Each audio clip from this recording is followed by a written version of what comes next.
Hello everyone, welcome back to YK Reviews. For today's video and today's review, we'll be discussing the Netflix movie Theseabeast, which just came out, I believe, a couple of weeks ago here, and it was one of those movies that was trending on the platform itself, and it did catch my eye, so I thought I'd want to check it out, and this is my takes on it. And before we get started, please, if you haven't already, hit that subscribe button, hit the like button, hit the notification bell so that you don't miss out on any videos I do post on here, because I will try to be posting regularly. So thank you so much for the support there. So let's get started here. So with Theseabeast, it basically follows this little village where they go out and hunt these creatures called the sea beasts, basically.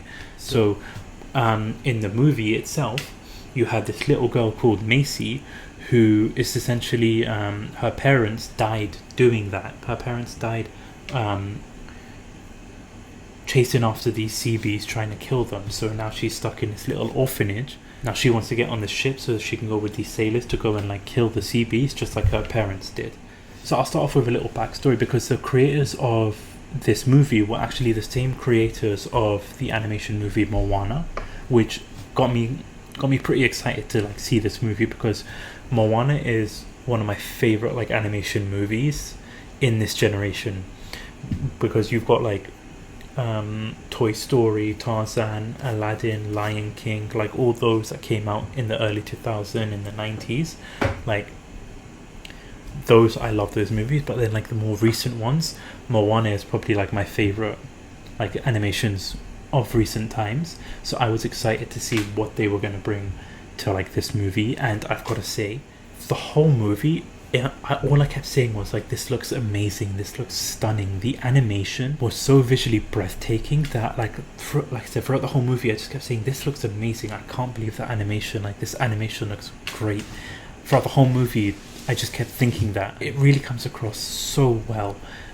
Like I loved looking at this movie, I loved seeing every little like detail, from the village to the sea to the boat to the creatures. Like it just looked so great. Yeah, I just find it crazy how the things that these people can do with like animations and with like the technology to make it look so stunning to look at. So I just have to give a huge shout out to those people that are in charge of animations, and like how they made such a great job with how this movie came out and how it looks. But this movie itself, it gives me a lot of like Pirates of the Caribbean vibe to it, especially when they are trying to tackle the sea beast. It gives me a lot of like that, the part where they're trying to take down the Kraken. It reminds me a lot of that, like in that particular movie, in that particular Pirates of the Caribbean. So if you do like Pirates of the Caribbean, which I honestly do love, I love the Pirates of the Caribbean movie, you'll enjoy this one because it's got that kind of vibes to it.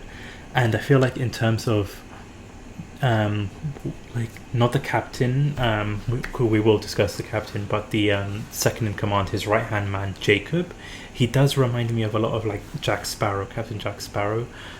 He's got a lot of like similarities and quirks to him, which comes across similar to like what Jack Sparrow had in the movies of the Pirates of the Caribbean. So I like Jacob's character. He is like a great personality, he's caring, and he always wants to try and do the best thing. He's very like intelligent too, and so his dynamic with the little girl Macy, they had great chemistry. His chemistry with even the sea beasts, it's pretty entertaining to like watch how he is interacting with Macy, how he interacts with like the sea beasts. But basically, if you rewind a little bit, you've got the captain of the ship, who he's so obsessed with trying to like kill the sea beast, trying to like capture these creatures, but there wasn't like really much of a plot or backstory about that with him. That's like one of the little nitpicks I have, is that like with his character arc, with his story arc, he's like so focused on doing like what he needs to do when it comes to like killing these sea beasts, even to the point where like the ship is literally like this.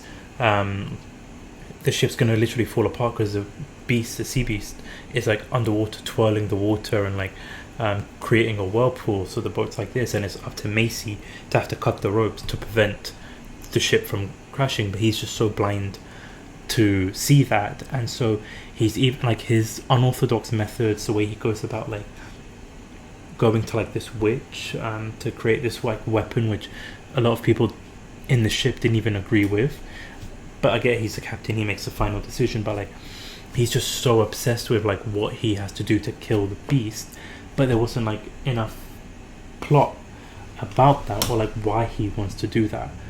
Maybe there was and I missed it, but even towards the end, like once he like gets his like not comeuppance, but once he gets humbled, it's kind of just like left at that. So like there's nothing really going for him, essentially. Even Sarah Sharp, like she was very like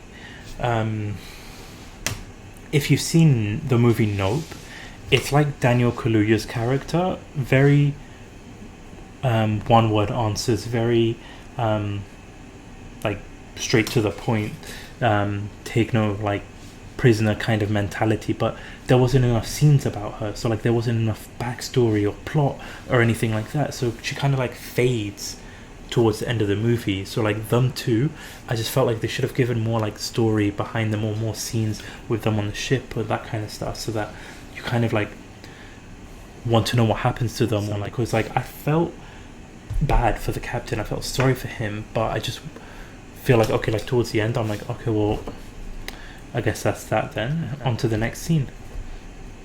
So that's like a little nitpick I have with just those two characters. But then you have like Macy, who honestly steals the show with this movie. Like she was so dynamic and fun and charming and adorable. Like she was just like the light bulb of the movie. I don't know if that is a saying, but she is that. She steals the show, and with every single scene she's like so charismatic and has great chemistry with Jacob, has great chemistry with like the beast and the creatures and everything. It's so fun to like watch her, and even her little accent too, it's just like, it's so cute to like listen to. So I feel like she had the best role in the movie, because she's the one that like realizes like what these creatures are, and like what they're about. So like she feels like it's up to her and her responsibility to try and like save them and stop them and like make people care for them. So I really liked her character. I really liked her character arc and everything about her, and every single scene she was in, it was really like entertaining to watch. So she's definitely one of those great Disney characters that they've created. But then when it comes to like the actual villains of the movie itself, like the royal family, the king and queen, I just felt like it was one of those like typical obnoxious rich villains, rich family types, where like it's like it just didn't, like, they didn't bring much to the table, essentially. Like I feel like they needed to have more, because you kind of like know a little bit of the backstory, because like there's stories and books about these sea beasts and why they're like hunted, and it all comes down to like the royal family and like their family, their great grandparents after that, like the generations before them, like that royal family are the ones that created these lies about these sea beasts so that they can go get people to hunt them. So you have like that little backstory about it, but it's just kind of, it was kind of just muted, because they appeared like in the beginning because they wanted they don't want the sailors to do the hunting, they wanted themselves, they wanted like their own little army to go do the hunting instead. And then at the end, when the creature like comes and confronts them, and like the little girl Macy like tells everybody their secrets, but it's just like I feel like it wasn't enough to like have everybody turn on them, because you didn't get enough scenes with them. That's the only like criticism I have about the villains itself. But like in terms of the whole plot itself, when you have like the little like turnaround between how the creatures are viewed in the beginning of the movie to like how the royal family is viewed at the end, that little whole turnaround, I found it really cute. And it's like typical of those like animation movies, these kid movies. It's like you try and make sure that you see from everybody's point of view and how the sea beasts are actually good. I thoroughly enjoyed that. I did like that little plot about them, and I thought the sea beasts were really well designed. Like, it reminds me of a Pokemon, like the red Buster had a great personality, and it had like a nice chemistry between like the Jacob and Macy, and even like with the village itself. I just wish there was more of the beast destroying, like not destroying the village, but like more like chaotic scenes with them, so that you can actually see the dangers of the sea beast. But I felt like the little plot with like everything coming together with the sea beast and like the village and everything, it really came along well. So it's definitely one of those movies that I definitely would check out if you haven't seen it, because it is like a nice little like 2-hour movie that you can like enjoy, especially because of the animations itself alone. It's worth the look. I definitely feel like you will have a good time with this movie, and especially if you are like me and you've enjoyed Moana, you liked Moana, you'll definitely like this movie too, because there's even some similarities with that too, because the sea beast is viewed as like a bad creature in the beginning, and then towards the end it's viewed as a good creature. The similarities when it comes to in Moana, you have the creature called Taka, who is like this lava monster and stuff, only to find out that like with the heart that Moana has, it turns into like, it completely absorbs and retransforms into Te Fiti. So it's similar, it's got like that similarity where it's like a lava creature to like a rainforest type like creature. The sea beast is viewed as evil and like attacked, but it's actually the one being attacked and didn't start it in the first place. So the similarities are like there because of the creators, I believe, from Moana. But I definitely think overall it is a great experience and a great movie to check out, especially since it is on Netflix. But these are my thoughts and my take on the movie itself. If you have seen the movie, comment down below what you thought. First of all, what you thought about the animations and what you thought about the movie as a whole. And if you haven't seen the movie, definitely check it out and then come back and like let me know. And if you haven't already, please hit that subscribe button, hit the like button, the notification bell, so you don't miss out on the video. I really do appreciate the support here to try and grow this channel out. But again, thank you so much for watching. And if you haven't already, I have a Twitter account, link is in the description down below. Please go ahead and follow me if you have Twitter, so that you know when I'll be posting a video, my thoughts and my opinions on movies, shows, animations, games. I'll let you know my thoughts on all of that stuff. And also keep an eye out on the video of all the tier rankings. So I'm going to be having a video where I rank all the movies. This is why you haven't seen me grade the movies or anything like that for any of the reviews that I've done so far. That's because the video coming up very soon at the end of the month will have all the tier rankings of all the movies I've done so far. So keep an eye out on that and let me know your thoughts about that. But again, thank you so much for the support and thank you so much for watching. This is One K Reviews. Peace.